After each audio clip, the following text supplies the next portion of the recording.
The collapse of Putin's Russia. How an empire runs out of everything. Three numbers. 21%. That's the percentage of its drone operator recruitment target Russia's military has actually filled in 2026. They needed 10 people. 2 showed up. 3 months. That's how long it took Russia to blow past its entire annual deficit target for 2026.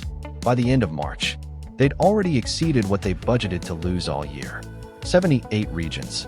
That's how many regions inside Russia, the world's third largest oil producer, have recorded fuel shortages or rationing in 2026. A country that pumps millions of barrels of oil a day is running low on gasoline. Its military can't find enough drone pilots, and it burned through a year's worth of deficit spending before spring arrived. This is not the Russia that invaded Ukraine in February 2022. Something is breaking, and today we're going to look at exactly what it is and why it matters for the United States. There's a standard model for how wars between unequal powers are supposed to go. The bigger army wins. The more missiles, the better. The country with more tanks survives longer. Ukraine has spent 4 years systematically dismantling that model. When Russia fires a precision cruise missile that costs millions of dollars, Ukraine responds with an FPV drone, a first-person view kamikaze drone you can build from parts ordered online for a few $100s.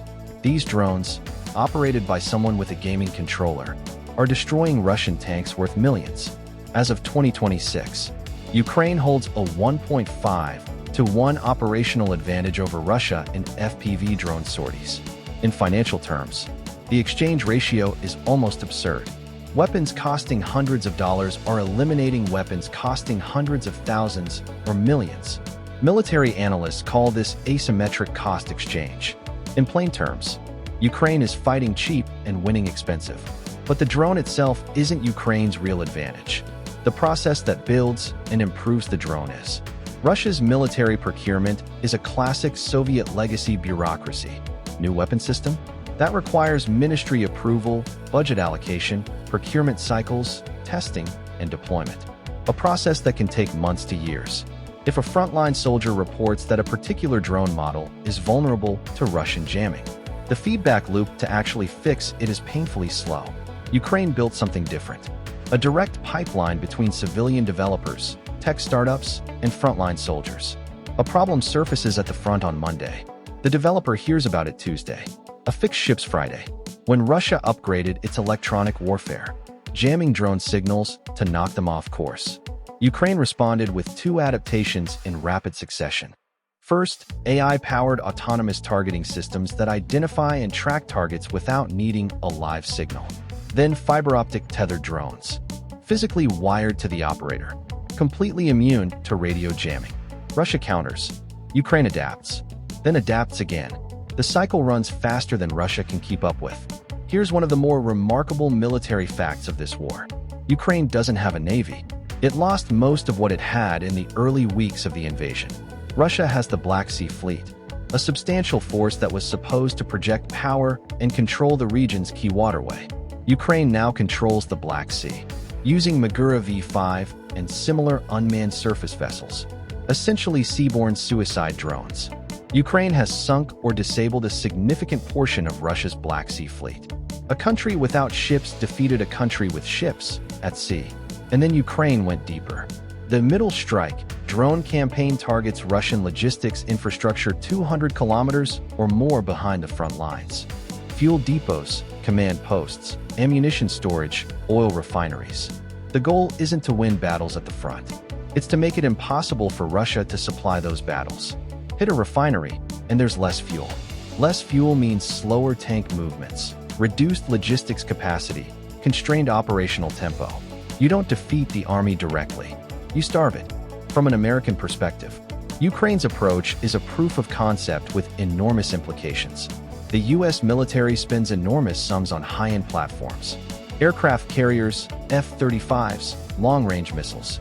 The assumption has been that technological superiority at the top end of the capability spectrum is how you win modern wars. Ukraine is demonstrating that asymmetric, network-driven, low-cost innovation can offset raw capability advantages in ways that weren't fully appreciated. The lesson for American defense planners, and for American adversaries, is not lost. Since the invasion began, a persistent narrative in Western analysis has been, Russia's economy is holding up better than expected, and it's not entirely wrong. The immediate economic collapse predicted in early 2022 didn't materialize. GDP didn't crater overnight. The ruble stabilized. Defense industry employment kept millions of people working. Oil and gas revenues, rerouted through India, China, and other buyers, kept flowing. But this picture requires context that often gets left out. When an economy is held up by military spending, that means the military is consuming resources that would otherwise go toward building something productive. Russia's growth isn't coming from innovation, investment, or consumer spending. It's coming from manufacturing weapons to be destroyed. That's not economic health. That's economic cannibalization. Before the invasion, Russia's National Wealth Fund, the NWF, essentially the country's rainy day savings account built from oil revenues, held liquid assets worth about 6.5% of GDP. Today, that figure is around 1.8%. In 4 years of war, Russia has burned through roughly 3/4 of its financial cushion. The buffer that was supposed to absorb economic shocks is nearly gone. If oil prices fall sharply, or if a new wave of sanctions hits harder, or if military costs spike further, Russia no longer has a meaningful reserve to draw on. In the first quarter of 2026 alone, Russia's fiscal deficit hit approximately 4.6 trillion rubles. Russia's own budget had targeted a full-year deficit of 3.8 trillion rubles. 3 months in, they'd already exceeded the annual target by 21%, and the spending hasn't slowed down. The reason is a double bind. Military expenditure keeps rising while revenue keeps falling. Ukraine's drone campaign against Russian oil infrastructure, refineries, processing facilities, storage depots, has directly reduced the oil and gas export revenues that fund about 1/3 of the Russian federal budget. Western sanctions have further constrained where Russia can sell and what prices it can command. More spending, less money coming in, savings running out. To fight the inflation that comes from pumping enormous amounts of money into military production, Russia's central bank raised its benchmark interest rate to 21%, the highest in modern Russian history. It has since come down to around 14%. But consider what 14% means for a business trying to invest. You borrow money to build a factory. You pay 14% interest annually before you've earned a ruble of revenue. The math doesn't work. Private investment has effectively stopped. Corporate loan defaults, the non-performing loan ratio for large Russian companies, have climbed to 11%. The IMF projects Russia's GDP growth at somewhere between 0% and 0.4% for 2026. Near zero, and that's with the defense sector's contribution included. Strip out military production, and the picture is almost certainly negative. Russia's economy isn't collapsing. It's hollowing out. The shell stays intact while the interior slowly empties. Putin is a disciplined communicator.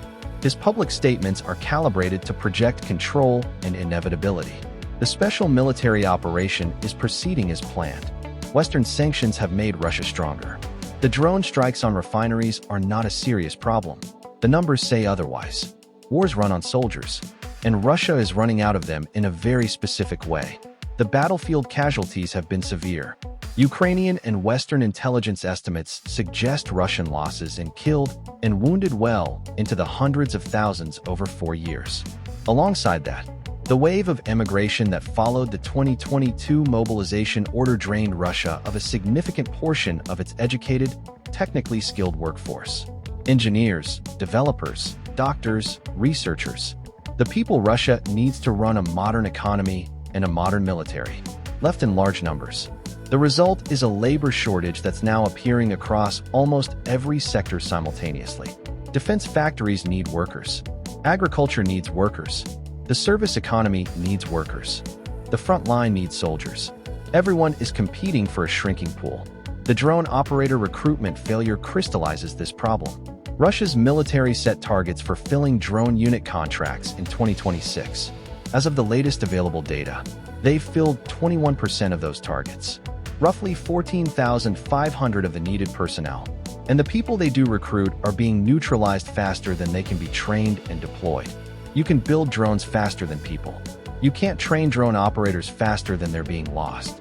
This is perhaps the most symbolically damning detail in the entire Russian economic picture. Russia is one of the world's top 3 oil producers. Petroleum revenues have funded the Russian state for decades. And yet, as of 2026, at least 78 Russian regions have documented fuel shortages or rationing. How does this happen? Ukraine's drone campaign has systematically targeted Russian oil refining capacity. The crude oil still comes out of the ground. But if the refinery that turns crude oil into gasoline is burning, the gas stations run dry. This has direct military implications. Armored vehicles run on fuel. Supply convoys run on fuel. An army that's rationing diesel cannot maintain the same operational tempo as one with unrestricted access. Ukraine isn't trying to capture territory so much as degrade Russia's ability to operate at scale. When Putin was asked about the fuel situation in a recent interview, he said it was not serious. There are 78 regions where residents might disagree. To understand why the internal political situation matters, you need to understand what held Putin's Russia together for 2 decades. It wasn't ideology. It wasn't genuine popular enthusiasm for authoritarianism. It was a transaction. The implicit deal was, accept political restrictions, no real opposition, no free press, no meaningful elections. And in return, you get economic stability, personal security, and the ability to live your life and build something for your family. For Russia's middle class, this deal worked for a long time. For the oligarchs, the calculation was even simpler. Support the system, and you get to keep your wealth. The war has broken both sides of this deal. For ordinary Russians, taxes are up, inflation has eroded real wages, sons are being sent to a war that wasn't supposed to last this long, and the daily economic environment is increasingly constrained. For the oligarchs, the Kremlin is forcing voluntary contributions, effectively mandatory donations to the war effort. Some have faced asset freezes or worse. The tacit agreement that political loyalty would be rewarded with protected wealth is fraying. Public protest in Russia is suppressed with harsh consequences.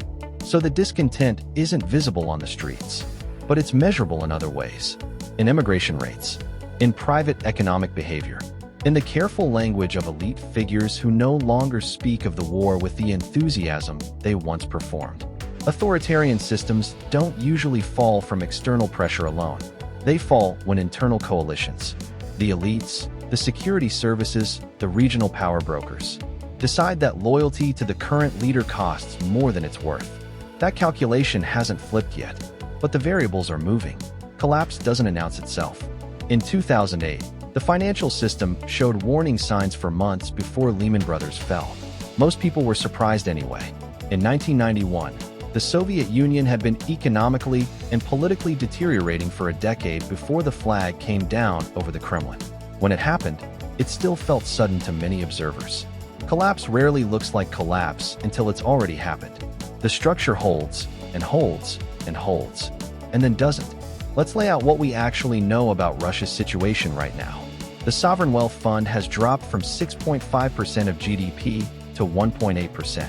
The fiscal deficit exceeded its annual target in 3 months.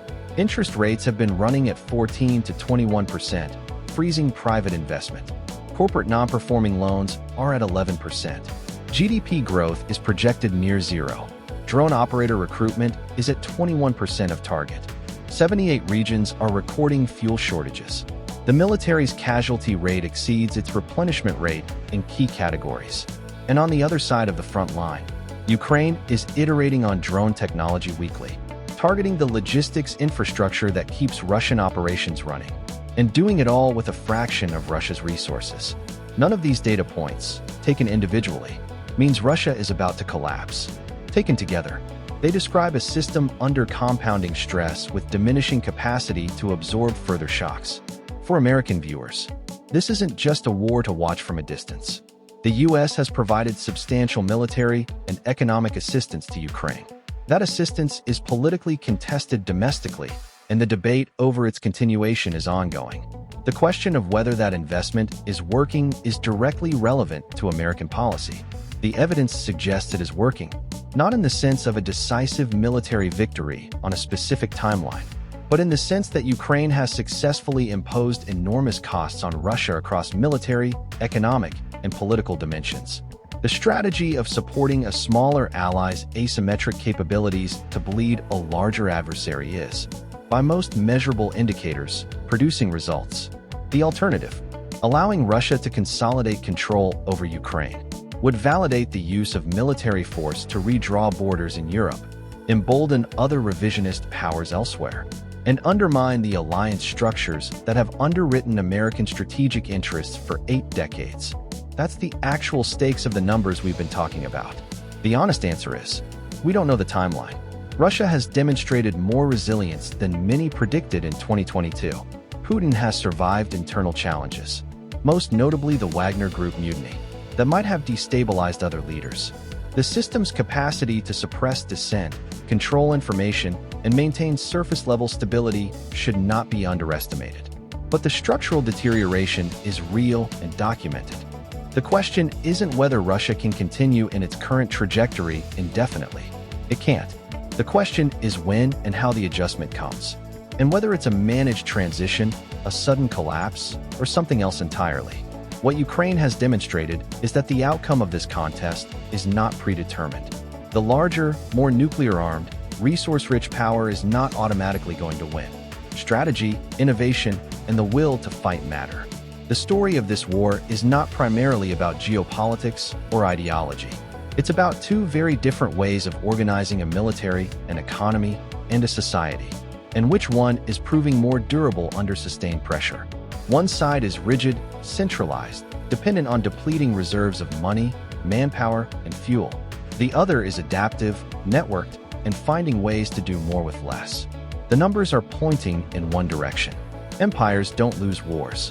They run out of the things that make wars possible.